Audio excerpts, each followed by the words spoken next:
Social media کے اوپر اتنا اوورwhelming یہ سارا کچھ تھا کہ سوشل میڈیا بھی ان کو بلاک کرنے میں ناکام رہا، اور پوری دنیا نے ان کا وہ واضح چہرہ، وہ شفاف چہرہ ان کے سامنے رکھا. تو اسرائیل کو اب یہ بات بہت کلیئر انڈرسٹینڈنگ ہو چکی ہے کہ غزہ کو طاقت کے زور پہ اسرائیل کے جو ٹروپس آن گراؤنڈ، جو سولجرز آن گراؤنڈ ہے، وہ تو ختم نہیں کر سکتے. وہ انہوں نے کر کے دکھا دی. اس سے برا وہ کیا کر سکتے ہیں؟ اس سے زیادہ اور وہ کچھ کر نہیں سکتے. سو پھر یہ ایک چینج شفٹ آف پالیسی ہے کہ کسی طریقے سے امریکہ کو دوبارہ سے مڈل ایسٹ کے صحراؤں کے اندر لے کر آیا جائے اور امریکہ کو استعمال کیا جائے کہ تاکہ اسرائیل اپنے گرینڈ اسٹریٹجک آبجیکٹیوز کو اچیو کر سکے، جو کہ ان کا فائنل ایک کوشن ہوتا ہے. لیکن اس میں میں معاف کہ یہ الفاظ جو ٹرمپ صاحب نے نکالے اپنے منہ سے، یہ ان کے اپنے الفاظ تھے یا ان کے داماد کے الفاظ تھے جو ان کے منہ میں ڈالے گئے؟ بالکل ایسے ہی ہے. کہا تو یہی جا رہا ہے کہ یہ پالیسی جو ہے یہ جیرڈ کشنر ٹو کر رہے ہیں. ٹرمپ کے لاسٹ جو گورنمنٹ تھی اس میں کافی کرٹیسزم بھی آیا تھا جیرڈ کشنر پہ، لیکن اب جو ٹرمپ کی ساری الیکشن کیمپین تھی اس میں ٹرمپ نے فاصلہ رکھا ایک جیرڈ کشنر کے ساتھ، اور جیرڈ کشنر وہ دا سیم گائے جس کی وجہ سے ڈیورنگ ٹرمپس ایرا، لاسٹ جو ان کا ٹینیور تھا as the president of United States of America, Jared Kushner کے کہنے پہ ہی انہوں نے جیروسلم کو ایز کیپٹل ڈکلیئر کیا تھا. He went all the way there, he announced, and اس کے چہرے کی جو ہیپینس تھی وہ میں آج بھی نہیں بھول سکتا اناؤنس کرتے ہوئے. بالکل ایسی ہے. سو ابھی بھی یہی ہے کہ اس پہ جو ہے اس کا کہا یہی جا رہا ہے، اسپیکولیشنز یہی ہیں کہ behind the scene Jared Kushner ہی ہے جو اس ساری پالیسی کو ٹو کر رہا ہے. اور امریکہ کے اندر ظلم جب حد سے بڑھتا ہے تو جفا دیتا ہے. اب بات یہ ہے کہ یہ تو ان غیروں سے کیا شکوہ کرنا العربی صاحب، میرا اب شکوہ جو ہے وہ اپنوں سے ہے. ہم کیا کر رہے ہیں؟ ہم کہاں کھڑے ہیں؟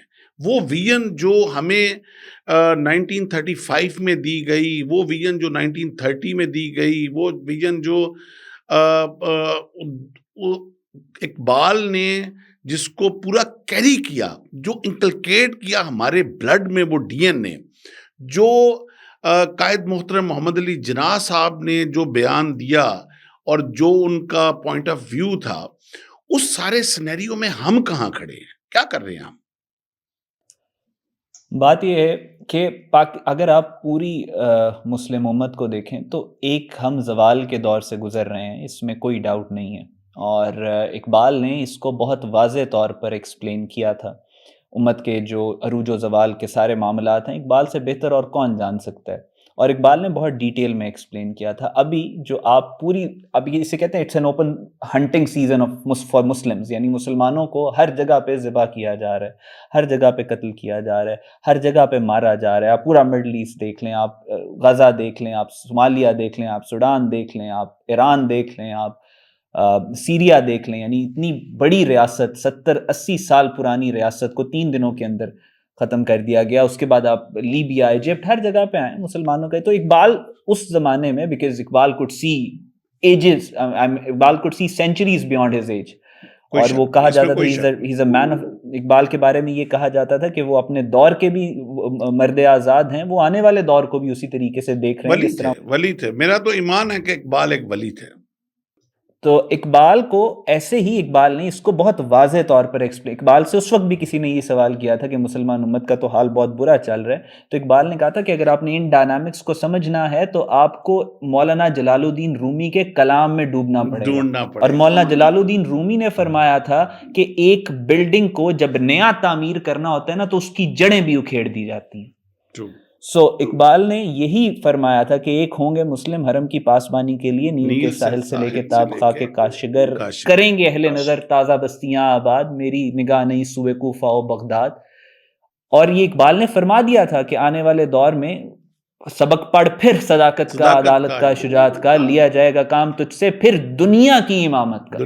سو دنیا کی امامت مسلمانوں نے کرنی ہے، لیکن جو فرسودگی، جو ڈیکیڈنس اس امت میں آ گئی تھی، وہ جو پرانی بنیادیں ہیں، جو فرقہ وارانہ اختلافات کے اوپر قائم ہیں، جو لسانیت کے اوپر قائم ہے، لسانیت کے اوپر یعنی جو آپ کا لنگوسٹک ڈیوائڈ ہے اس کے اوپر قائم ہے، جو ایتھنک ڈیوائڈ کے اوپر قائم ہے، جو نیشنل ڈیوائڈ کے اوپر قائم ہے، ان بنیادوں کو اکھیڑا جا رہا ہے. اس وقت ان بنیادوں کے اکھڑنے کا عمل. اقبال نے یہ فرمایا تھا میں نا کہ یہ ہلاکو الروی خان اور صاحب چنگیز ایک خان. دفعہ پھر میں معذرت چاہتا ہوں قطع کلامی کی. یہ ایک بڑی سوچی سمجھی، جس طرح آپ نے ساری یہ عرب سپرنگ کا ذکر کیا، اور یہ بڑی ایک سوچی سمجھی منظم ایک کمپین چلائی گئی تھی تھرو سوشل میڈیا. اس کمپین کے تحت لوگوں کو ابھارا گیا تمام ان مسلم کنٹریز کے اندر جن میں یا تو وہ آئل پروڈیوسنگ تھے and with having good capacity of defense mechanism. آپ اب ایجپٹ کو لے لیں، لبنان کو لے لیں، اس کے بعد آپ جتنا بھی آپ نے سوڈان ہے، اور یہ ابھی ریسنٹلی جس طرح آپ نے سیریا کی بات کی. اور اگر میں اقبالیات کو اب اگر فالو کروں تو یہ ساری چیزیں انہوں نے جس طرح اپنی بیان کر کے، اور اینڈ جو بات انہوں نے آ کے پاکستان کے اوپر بات جو ختم کی، جس طرح وہ انہوں نے بڑا خوب فرمایا کہ میرے عرب کو آتی ہے ٹھنڈی ہوا جہاں سے، میرا وطن وہی ہے، میرا وطن وہی ہے. تو بات جب وطن کی، جو میرے عرب کی، انہوں نے نبی آقا صلی اللہ علیہ وسلم کی جب بات کی انہوں نے کہ جو ٹھنڈی ہوا بالآخر ان کو آئی ہے تو وہ اس خطے سے آئی ہے. تو ابھی اس خطے میں اب آپ کیا سمجھتے ہیں کہ اس وقت ہمارے کندھوں پہ امت کی جو ذمہ داری ہے، اس کی نظر میں ہم اس وقت کہاں کھڑے ہیں؟ دیکھیں، قائد اعظم سے قائد اعظم جب عرب ورلڈ پاکستان کے متعلق ان کو جب پاکستان کی اہمیت بتانے کے لیے گئے تھے پاکستان بننے سے پہلے، تو قائد اعظم نے بہت کلیئر الفاظ میں ان کا ویژن، آپ قائد اعظم کا ویژن دیکھیں، انہوں نے اس وقت کہا تھا کہ پاکستان کا بننا اس لیے ضروری ہے کہ یہ جو ہندوتوا کا، آر ایس ایس کا، فیشسٹ مودی کا یہ جو ایک فیشزم اکھنڈ بھارت کی صورت میں جو پوری دنیا کے لیے ایک ٹیررزم کا سبب بننے جا رہا ہے، تو یہ اگر پاکستان نہ بنا تو یہ پوری مسلم دنیا کو اپنی لپیٹ میں لے لے گا. اور آپ نے دیکھا کہ ابھی جو آر ایس ایس کے یہ جو پنڈتس ہیں، یہ جو مودی کے بھگت ہیں، یہ ان کے جو آفیشل جو ریلیجس اسکالرز ہیں، وہ کہتے ہیں کہ توبہ نعوذ باللہ، خدا نخواستہ جو خانہ کعبہ ہے وہ بھی ہماری پراپرٹی ہے، کیونکہ وہاں پہ ہماری استغفر اللہ یہ جو آب زمزم ہے اس کو کہتے ہیں کہ یہ گنگا کا پانی ہے. سو یہ ان کا ذہنی طور پہ یہ جو مفلوج، یہ پاگل بھیڑیے جو ہیں، ان کو روک کے جس ملک نے رکھا ہوا ہے اس وقت وہ وہ اس کا پاکستان نام پاکستان ہے. اس کا نام اگر پاکستان 1947 میں نہ بنتا تو 14 اگست 1947 کو اکھنڈ بھارت بن چکا تھا. پاکستان اس کو روک کے بیٹھا ہے. اللہ تعالیٰ نے پاکستان کو وہ فوج دی ہے کہ جس کے گہرے سبز رنگ کے جھنڈے ہیں، جو رایات السود ہیں، جو وہ لشکر ہے جس کے بارے میں حدیث شریف میں آیا ہے کہ یہاں سے ایسی فوجیں، مفہوم ہے کہ یہاں سے ایسی فوجیں نکلیں گی جو پھر بھارت کے حکمرانوں کو زنجیروں میں لپیٹ کے لائیں گی، اور پھر جب پلٹیں گی تو شام میں عیسیٰ ابن مریم کو پائیں گی.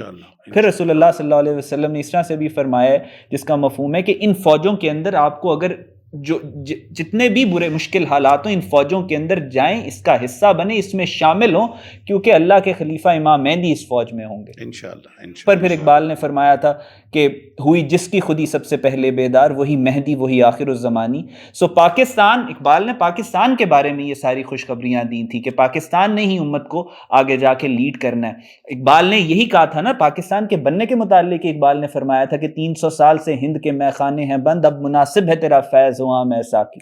کیا پاکستان بنے گا، اور اب پاکستان سے وہ فیض پوری دنیا کو جائے گا. تو کوئی وجہ ہے کہ اللہ تعالیٰ نے پاکستان کو بنایا، کوئی وجہ ہے کہ اللہ تعالیٰ پاکستان کو قائم رکھے ہوئے، کوئی وجہ ہے کہ پوری دنیا کا کفر، پوری دنیا کی شیطانیت اس وقت پاکستان کے اوپر حملہ آور ہے. کوئی وجہ ہے کہ پاکستان کو اللہ نے مضبوط ترین فوج دی ہے. کوئی وجہ ہے کہ پاکستان کو اللہ تعالیٰ نے نیوکلیئر پاور بنایا. کوئی وجہ ہے کہ دنیا کا کفر پاکستان کو اپنا خطرہ سمجھتا ہے.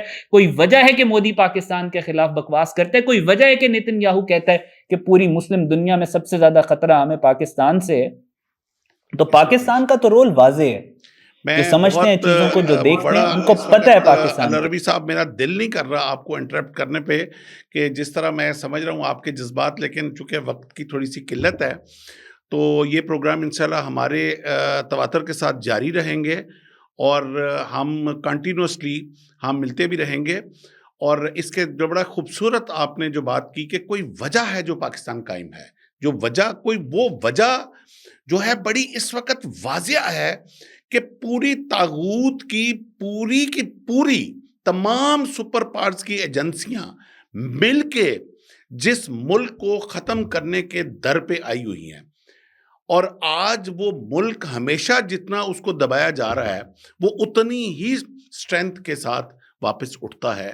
اس کی مثال ابھی ریسنٹلی میں آپ کو دیتا ہوں، ابھی آج کل جو ہو رہا ہے کہ چیمپئن ٹرافی پچھلے ہوئی، اور ابھی پاکستان کے اندر جو اناؤنس ہوئی، انڈیا نے ہمیشہ آج سے 23 سال پہلے انہوں نے پاکستان سے کھیلنے سے انکار کیا۔ سری لنکا کی ٹیم کے اوپر انہوں نے حملہ کروایا ادھر لبرٹی چوک پہ، اسی قذافی اسٹیڈیم میں، اور اس وقت جب ہم یہ پروگرام ریکارڈ کر رہے ہیں تو قذافی اسٹیڈیم میں جو میچ ہو رہا ہے یہ ایک ان تمام طاغوتی اور ان تمام منافرت جو طاقتیں ہیں ان کے منہ پہ ایک کھلا تماچا ہے کہ اللہ پاک نے جو 27 رمضان کو جس ملک کو وجود میں لایا وہ قائم رہنے کے لیے ہے، اور تا حیات اس نے رہنا ہے، اور اینڈ آف دا ورلڈ یہی وہ ملک ہے، یہی وہ قوم ہے، اور یہی وہ فوج ہے جس نے اسلام کا سر بلند کرنا ہے، اور جس نے یہاں سے جھنڈا لے کے امام مہدی کی نصرت کے لیے نکلنا ہے۔ میں بہت دل نہیں چاہ رہا تھا لبری صاحب میرا یہ پروگرام ختم کرنے کو آج، لیکن اقبال کے ایک بڑا خوبصورت شعر جو میرا one of the most favourite ہے کہ دیار عشق میں اپنا مقام پیدا کر، نیا زمانہ نئے صبح و شام پیدا کر، اور اینڈ پہ جو کہتے ہیں نا کہ اٹھانا شیشہ گراں فرنگ کے احسان، اٹھانا شیشہ گراں شیشہ فرنگ کے احسان، سفال ہند سے مینا و جام پیدا کر۔ اپنے اندر جو ہماری کیپیسٹی ہے اس کو ہمیں جاننے کی ضرورت ہے۔ میرا طریق امیری نہیں فقیری ہے، میرا طریق امیری نہیں فقیری ہے، خودی نہ بیچ غریبی میں نام پیدا کر۔ ہمیں اپنے اوپر سیلف کانفیڈنس کی ضرورت ہے، اور ذرا نم ہو تو یہ مٹی بڑی زرخیز ہے، اور انشاءاللہ آپ کے ساتھ پروگرام جاری رہیں گے۔ اس کے ساتھ ہی ہم دونوں آپ سے اجازت چاہیں گے۔ اپنا بہت سارا خیال رکھیے گا۔ بہت شکریہ، والسلام۔